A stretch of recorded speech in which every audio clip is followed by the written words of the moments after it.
রামনগরের কাদুয়ায় বাথরুমের ট্যাঙ্কে নিখোঁজ ব্যক্তির দেহ উদ্ধার। রামনগরে কাদুয়ায় বাথরুমের ট্যাঙ্কে পাওয়া গেল নিখোঁজ ব্যক্তির দেহ। পূর্ব মেদিনীপুর জেলার রামনগর বিধানসভার রামনগর 2 নম্বর ব্লকের কাদুয়া পঞ্চায়েতের কাদুয়ায় নিখোঁজ ব্যক্তির দেহ পাওয়া গেল। এই ঘটনায় রীতিমতো চাঞ্চল্য ছড়িয়েছে। এই মুহূর্তের সবথেকে বড় ব্রেকিং খবর, রামনগরের কাদুয়ায় বাথরুমের ট্যাঙ্কে নিখোঁজ ব্যক্তির দেহ উদ্ধার। স্থানীয় সূত্রে জানা যায়, মৃত ব্যক্তির নাম সন্তোষ দণ্ডপাট, বাড়ি মৈতনা অঞ্চলের মৈতনা গ্রামে। মঙ্গলবার থেকে ওই ব্যক্তির নিখোঁজ ছিলেন। ওই মৃত ব্যক্তির বয়স 31 বছর। সবিতা সাউ নামে মহিলার বাড়ির বাথরুমের ট্যাঙ্কে ওই ব্যক্তির পচা গলা দেহ পাওয়া গেল। সবিতা সাউয়ের বাড়ি কাদুয়া পঞ্চায়েতের কাদুয়া। স্থানীয় সূত্রে জানা যায়, সবিতা সাউয়ের স্বামী সন্তোষ দণ্ডপাটি গতকাল অর্থাৎ শনিবার রাত্রে একটি রাজনৈতিক কর্মী সভা চলাকালীন এলাকায় দুর্গন্ধ অনুভব করা যায়। রামনগর থানায় খবর দিলে রামনগর থানা থেকে পুলিশ আসেন এবং রাত্রিবেলায় খোঁজাখুঁজি করে দেখেন কোথাও কোনো কিছু নেই। সকালে প্রচণ্ড দুর্গন্ধে স্থানীয় এলাকা ভরে যায়।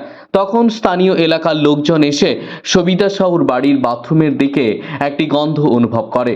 পুনরায় রামনগর থানার পুলিশকে খবর দিলে ঘটনাস্থলে রামনগর থানার পুলিশ পৌঁছান এবং দেখেন বাথরুমের ট্যাঙ্কের ভেতরেই মৃতদেহ দেখতে পায়। বডিটা আজকে পাওয়া যায়, তার নাম সন্তোষ দণ্ডপাট, বাড়ি মৈতনা। বিগত সোমবার দিন ও তার বাড়ির লোক খুঁজে পায়নি। পরের দিন মঙ্গলবার তার এইখানে তার বাইকটা ছিল, তার বাড়ির লোক এসে আমাকে ডাকে, আমি এলাম। এসে পর আমার নাম চিন্ময় দাস, বাড়ি মানিকাবাসান, কাদুয়া জিপির উপপ্রধানের ম্যাডামের আমি হাজব্যান্ড। তো কিছু প্রশাসনিক কাজে আমাদেরকে আঞ্চলিক যারা আছেন তারা আমাকে প্রতিনিয়ত ডেকে পাঠান বিভিন্ন সময়ে। আমি এসেছিলাম, এসে দেখি ঘটনা দেখতে ওনারা বললেন যে এই বাইকটা আমার ছেলের, সন্তোষবাবুর বাবা বলেন যে এই বাইকটা আমার ছেলের। তিনি আইডেন্টিফাই করেন, আপনার চাবিটা বের করুন, যদি বাইক আপনার হয় তাহলে চাবি খুলে আপনি বাইকটা স্টার্ট মারুন। তখন তিনি চাবিটা বের করে দেখলেন বাইকটা স্টার্ট হচ্ছে। আমরা বললাম তাহলে বাইকটা আপনি নিয়ে যান। তবে ছেলেটা আপনার ছেলেকে কবে থেকে পাওয়া যায়নি? না, সোমবার দিন থেকে। ঘটনাটা মঙ্গলবার দিন। এবারে মঙ্গলবার দিন কেউ অনেকে বলেন ওনাকে লজে দেখেছেন, অমুক জায়গায় দেখেছেন, তমুক জায়গায় দেখেছেন। আমরা আপনি একটু মিসিং ডায়েরি করুন রামনগর থানায় গিয়ে। উনি যথারীতি মিসিং ডায়েরিও করেছিলেন। তো হঠাৎ আজকে 31শে মার্চ, আজকে আমি সকালে দোকানে আসি, যথারীতি শ্মশানকালীর উপরে আমার দোকান আছে, হারবাসের দোকান। আমি আসি, হঠাৎ এখান থেকে ফোন যায় যে আপনি একটু আসুন, ওই বাড়ির পেছনে একটা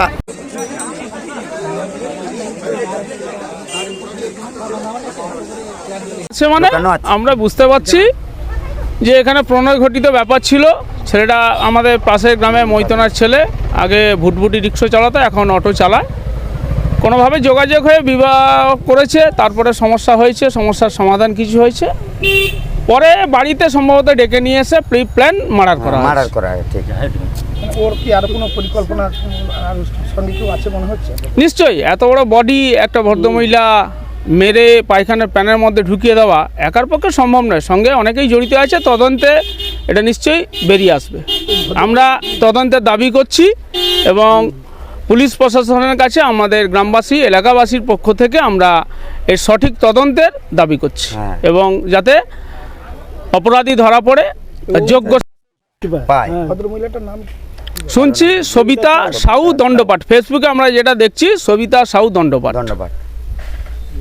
এখানে যার বাড়ি আছে এখানে কি তার অন্য কেউ আসা যাওয়া করতো? না, সেটা লোকের মুখে শোনা, তবে আসা যাওয়ার ছিল, কারণ এই ভদ্রমহিলার চারিত্রিকভাবে ভালো নয়, যেটা আমরা এখানে এসে শুনতে পেলাম।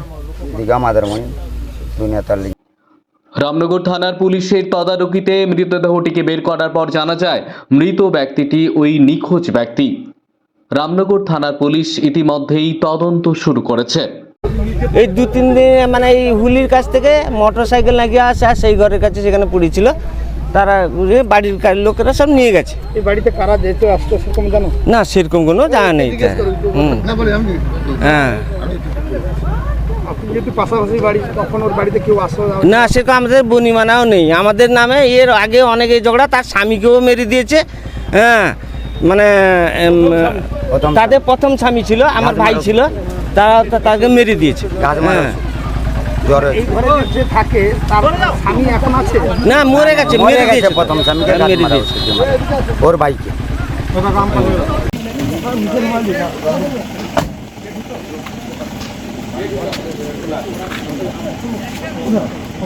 তাদের লোককে সাথে যেতে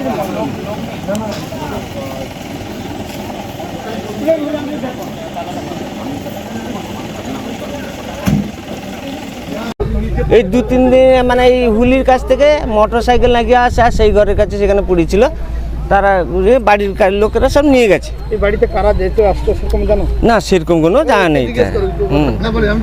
হ্যাঁ, আপনি যেহেতু পাশাপাশি বাড়ি, তখন ওর বাড়িতে কেউ আসতো? না, সেরকম আমাদের বনিমানাও নেই। আমাদের নামে এর আগে অনেক এই ঝগড়া, তার স্বামীকেও মেরে দিয়েছে। হ্যাঁ মানে তাদের প্রথম স্বামী ছিল, আমার ভাই ছিল, তারা তাকে মেরে দিয়েছে। হ্যাঁ এই ঘরে যে থাকে তার স্বামী এখন আছে? না, মরে গেছে, মেরে দিয়েছে প্রথম স্বামীকে মেরে দিয়েছে। ওর বাইকে। রামনগর থানার পুলিশ সূত্রে জানা যায় মৃত ব্যক্তির নাম সন্তু দণ্ডপাট, বাড়ি মৈতনা। তিনি পেশায় অটো চালক ছিলেন। ঘটনাস্থলে রামনগর থানার ওসি পুরো ঘটনাটিকে খতিয়ে দেখার চেষ্টা করছেন।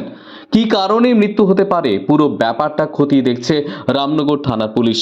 মৃত ব্যক্তিটিকে ময়না তদন্তের জন্য পাঠানো হবে। ময়না তদন্তের পর গোটা ব্যাপারটা পরিষ্কার হবে বলে মনে করা হচ্ছে। দাদা, ঘটনাটি কালকে আমাদের এখানে একটা রাজনৈতিক কর্মশালা ছিল, আগামীকাল রাত্রেবেলা।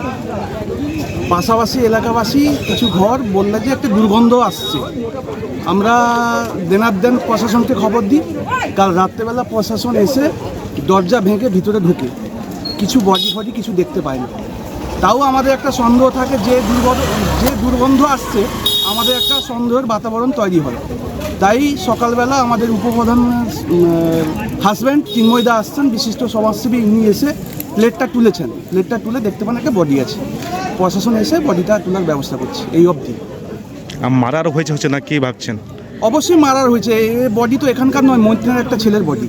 কিছুদিন আগে ওর বাইক পাওয়া গেছে এখানে, অবশ্যই মারার হয়েছে। আর নাম কিছু পরিচয় পাওয়া? নাম ঠিক পরিচয় ঠিক একটা জানা যায়নি, জানা যাবে। ওনার ভাইটাই এসছে। এই 2-3 দিন মানে এই হুলির কাছ থেকে মোটর সাইকেল লাগিয়ে আসে, আর সেই ঘরের কাছে সেখানে পড়েছিল, তারা বাড়ির লোকেরা সব নিয়ে গেছে। এই বাড়িতে কারা যেতে আসতো সেরকম জানো? না, সেরকম কোনো জানা নেই। হ্যাঁ, আপনি যেহেতু পাশাপাশি বাড়ি, তখন ওর বাড়িতে কেউ আসতো? না, সেরকম আমাদের বনিমানাও নেই। আমাদের নামে এর আগে অনেক এই ঝগড়া, তার স্বামীকেও মেরে দিয়েছে। হ্যাঁ মানে তাদের প্রথম স্বামী ছিল, আমার ভাই ছিল, তারা তাকে মেরে দিয়েছে। হ্যাঁ যদিও এখনো পর্যন্ত কাউকে গ্রেপ্তার করা হয়নি, রামনগর থানার পুলিশ পুরো বিষয়টি তদন্ত করছে। রামনগর থেকে নিজস্ব প্রতিনিধি report, R10 news Bangla. Sale sale sale Punjab স্টোরসে শুরু হলো চৈত্র সেল। বিভিন্ন ধরনের জামা কাপড়ের উপর রয়েছে সর্বোচ্চ 50% ছাড়। চৈত্র সেলে আজকেই আসুন পাঞ্জাব স্টোরসে। চৈত্র সেলে রয়েছে বিভিন্ন ধরনের জামা কাপড়ের কালেকশন। রামনগর শহরের পাঞ্জাব স্টোরসে সেরা সেরা জামা কাপড়ের কালেকশন পান একদম অল্প দামে। রামনগরের ঐতিহ্যবাহী কাপড়ের দোকান পাঞ্জাব স্টোরস। বিয়ের বেনারসি থেকে বিয়ের পাঞ্জাবির সাজ, ছোট থেকে বড় সবার জন্য রয়েছে বিভিন্ন জামা, প্যান্ট, সালোয়ার, কুর্তির আকর্ষণীয় কালেকশন। 3টি ফ্লোরে রয়েছে বিভিন্ন ধরনের আলাদা আলাদা কালেকশন। সাউথ সিল্ক থেকে কটন বেনারসি, জুপিয়ান সিল্ক থেকে স্বর্ণ বালুচরি, মসলিন সিল্ক থেকে পিওর সিল্ক, সেমি কাতান, মাদুরাই ও লেহেঙ্গার সম্ভার। অন্যদিকে হোপম্যান, কিলার, অবজেম্বার, টার্টল, পাক্স, মন্টিক্লা, ডিয়ার ক্লাব, লুমেনের বিভিন্ন ব্র্যান্ডেড পোশাক। লেডিজ, জেন্টস ও কিডসের জন্য রয়েছে বিভিন্ন ধরনের পোশাকের সম্ভার। রামনগরের পাঞ্জাব স্টোরস এখন আরো নতুন, আরো অত্যাধুনিক, ঐতিহ্যের সুরে আজও সকলের মন কাড়ে। তাহলে আর দেরি কেন? আজই আসুন রামনগর পাঞ্জাব স্টোরসে চৈত্র সেলের মার্কেটিং এ, আর পেয়ে যান আকর্ষণীয় ছাড়। কিছু কিছু জামা কাপড়ের উপর 50% অধিকও ছাড় রয়েছে। আমাদের ঠিকানা রামনগর, এগরা রোড। আমাদের যোগাযোগ নম্বর 9564984087।